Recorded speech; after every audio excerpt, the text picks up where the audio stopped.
if we're gonna talk about God,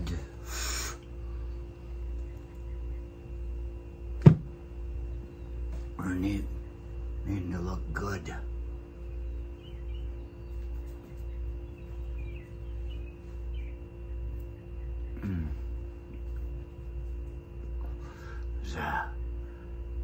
Does what it wants to do.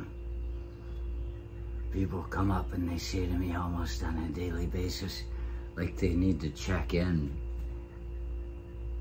They'll be okay.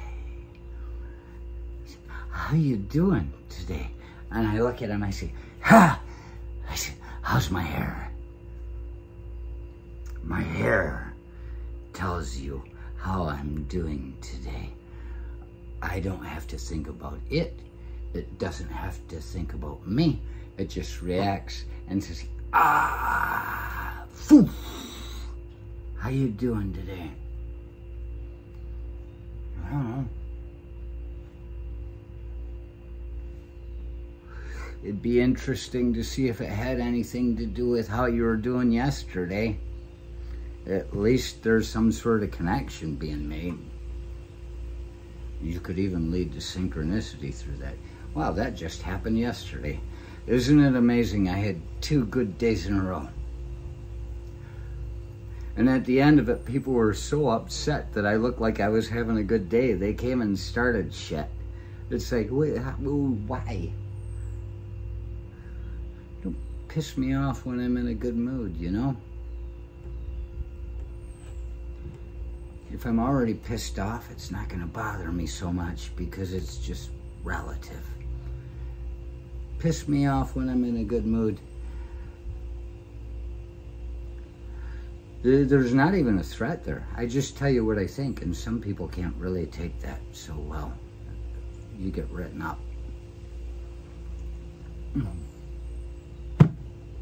Fucked up my good mood. 2 days in a row. Synchronicity rolling through. You're thinking, I can do this 2 days in a row. I was told it would happen yesterday. And oh, fucking Father, why have you forsaken me? Father,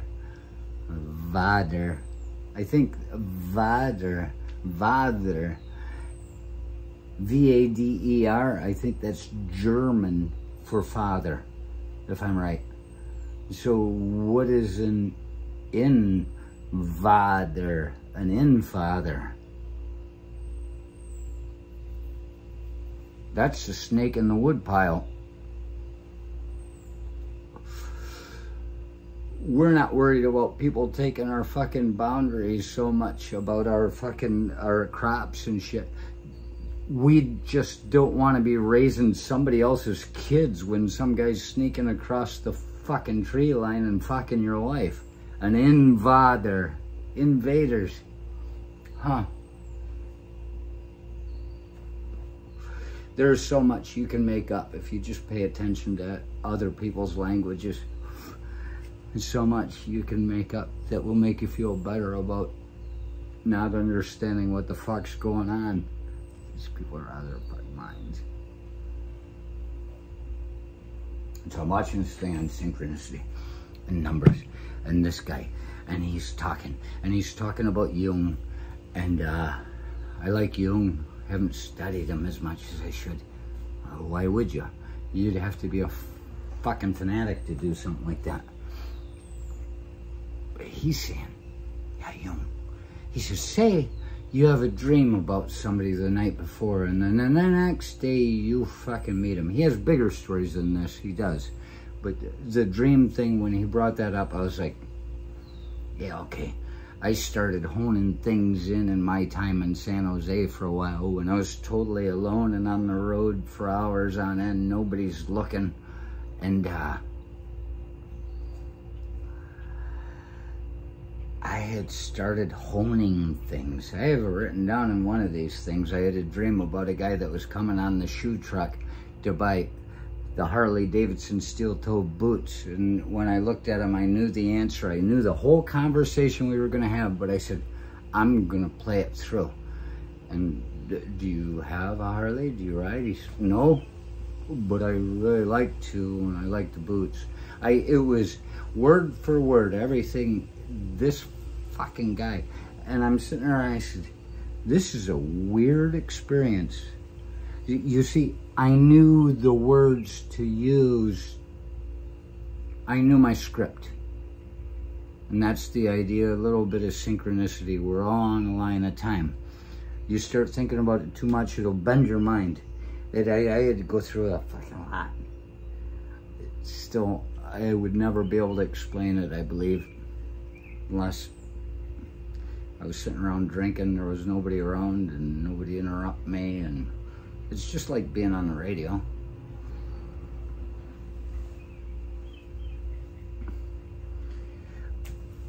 So then I had that experience with that guy. It's not a dream. But what I started noticing in that time, I would look at things happening. Something would catch my attention and it would come up later. And it always seemed like it was about 2 weeks something would happen after it caught my attention. If I fucking wrote it down, paid attention to it. I mean, you can't tell everybody everything you're seeing because you're seeing a lot of imaginary bullshit. It's what you do. Every once in a while, your imagination is right on track. And so, the every once in a while might not mean that much to other people.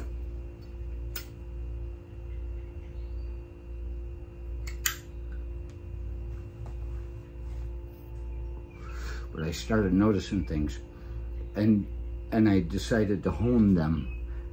And there was the one time, it's on one of my Dawn of Betrayal videos from like the first 5 or 10 or 150, I don't know how many it was, when I wasn't showing myself. I was just playing old radio tapes and working in the yard shoveling shit. But it's in there, it's in one of those, I tell the story.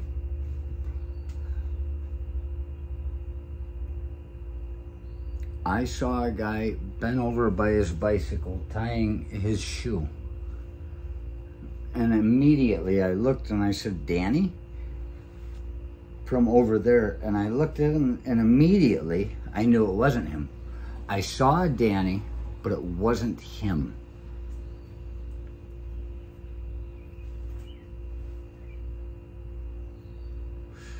And I finished walking down to whatever supermarket there was at the end by San Jose State's campus.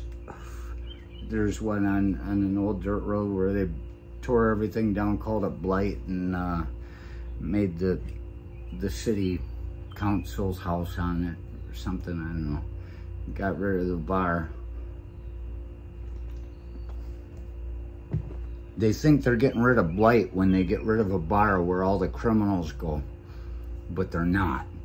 All they're doing, they're eliminating a bar where all the dangerous people go, and they know that they're dangerous and they can get along and they can fight and they can stab each other if they want to. It's not going to be such a big deal for the community nor the police. Just have it done with. But then they shut something down like that, like Lenny's. And what do? These people have to go into the Cinnabar.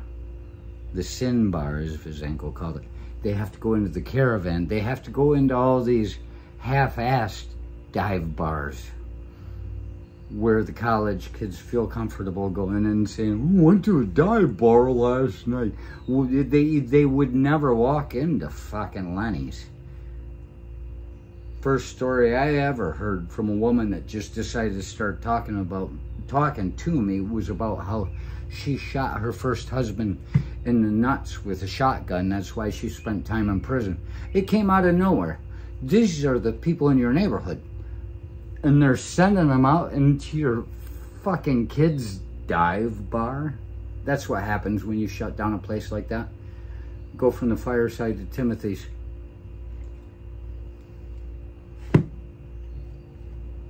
But here I see Danny tying his shoe next to a bicycle. And I had just gotten back from being in England. I hadn't seen the guy in 1.5 years, I suppose. I was living in a totally different place. He wasn't living where he was, according to what I found out. It just happened to be. I walked down the road 2 blocks. Something, when I saw that, I said, 2 weeks. I said to myself, 2 weeks, I'm gonna run into Danny. Evidently, it was becoming honed so perfectly that I didn't need to wait 2 weeks. I went into the supermarket, came out with my shit, topless, because you could walk through the supermarket in California without a shirt. Maybe there wasn't a rule saying it was okay, but nobody ever stopped me. So I come out looking like this with bags of groceries, and because I just can't, the shirts, they chafe. I'm trying to grow cockroaches here. I got one coming up here, I got one coming right here. You can't see it, and I'm not touching my genitalia, or whatever it is. Can't stand the shirt. And there's Danny standing right there in the parking lot at the laundromat that was right there in the parking lot of the supermarket that I walked into to buy something to get through the day. And I heard him, he yelled at me, he's like, Arch? And I looked around and I said, there he is. Wasn't surprised at all. His baby's mother took off and left the baby with him in the time we'd been apart. And she was trying to screw me upstairs one time. She came up and I'm like, she was fully pregnant. She was just standing in the doorway doing that. And I'm like, you're fucking neighbor, you're pregnant. You're probably the one thing that's gonna get me burned at the stake in this whole complex. If you'd get the fuck out of here and just like get out of here. So she left him. She had said to me, she says, I'm so worried about being a mother. And I'm like, you know, what do psychologists tell people? Anything that'll make them feel better. I said, the fact that you're worried means you're going to be a good mother.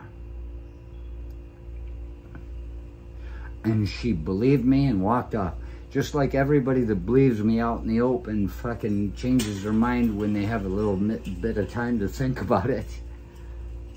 And she ditched the kid, left it with Danny. He had a new girlfriend. He was doing his laundry in the laundromat down at the fucking by the, and that was my synchronicity. Let's